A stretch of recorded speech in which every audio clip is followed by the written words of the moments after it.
সেলিম ভাই আর পারতাছি না, রোজা রেখে এই রোদে কাজ করতে খুব কষ্ট হইতাছে। চলেন রুমে যাই। আমি যাবো না ভাই, আপনারা যান। কি বলেন, আপনি কি পাগল হইলেন? রোজা রেখে এমনিতেই মানুষ টিকতেছে না, আর আপনি কাজ করবেন? পাগল না হলে কি কেউ কি বিদেশ আসে ভাই? সামনে ঈদ, বাড়িতে আব্বু মা আমার চাওয়ায় বসে আছে। ছোট বোনটাও ফোন করেছিল, বলেছে ভাইয়া আমার জন্য একটা লাল জামা নিয়ে এসো। আর আমার ছোট ভাইটা সে তো রাগ করে আমার সাথে কথাই বলে না। তুহিনা, মা তুহিনা।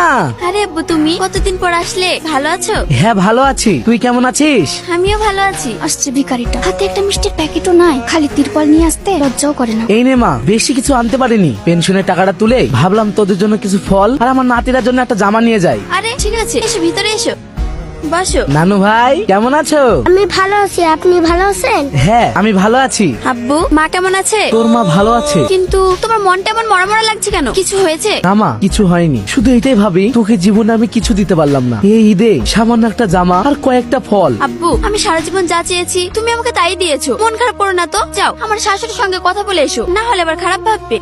ঠিক আছে। কি করতেছেন সেলিম ভাই? হিসেব করছি ভাই। 5 বছর বিদেশে থাইকাও আপনার হিসাব করার অভ্যাসটা যায় নাই দেখছি। হিসেব তো করতে হবে, এতদিন পর বাড়ি যাচ্ছি, কার জন্য কি নেবো সব ঠিক করে রাখতে হবে না? তা ভাই, আপনার টিকিটটা কনফার্ম হয়েছে তো? আলহামদুলিল্লাহ। এই যে ভাই, আর কিছুদিন তারপর বাড়ি। 5 বছর পর এই বাড়িতে পরিবারের সঙ্গে কাটাবো। মাশাআল্লাহ, আল্লাহ আপনার মনের আশা পূরণ করুক। মা, পিঙ্কি ভালো আছিস মা? আসতে কোনো অসুবিধা হয়নি তো? না মা। আব্বা কই? তোর আব্বা একটু বাজারে গিয়েছে, চল ভেতরে চল। এসো বাপ। তা বড় ভাই কি এবার বাড়ি আসবে না নাকি ভাবি? শুধু টাকায় পাঠিয়ে যাবে? মানুষটাকে তো চোখে দেখলাম না। 5 বছর পরে এবার আসবে। ও খুব ভালো। তাই ইফতারিতে কি কি রান্না করলেন ভাবি? আমার কিন্তু খুব খিদে পেয়েছে। আপনার পছন্দের সব রান্না করেছি, যান ভিতরে গিয়ে বিশ্রাম নেন, আমি রান্নাটা সেরে ফেলি। ঠিক আছে।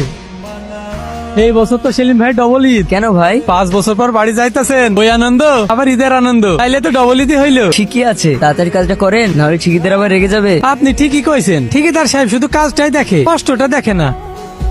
হ্যাঁ আব্বু বলো। কেমন আছিস বাপ? আমি ভালো আছি, বাড়ির সবাই কেমন আছে? হ্যাঁ ভালো, তবে একটা সমস্যা হয়ে গেল। সমস্যা? কেন, কি হয়েছে?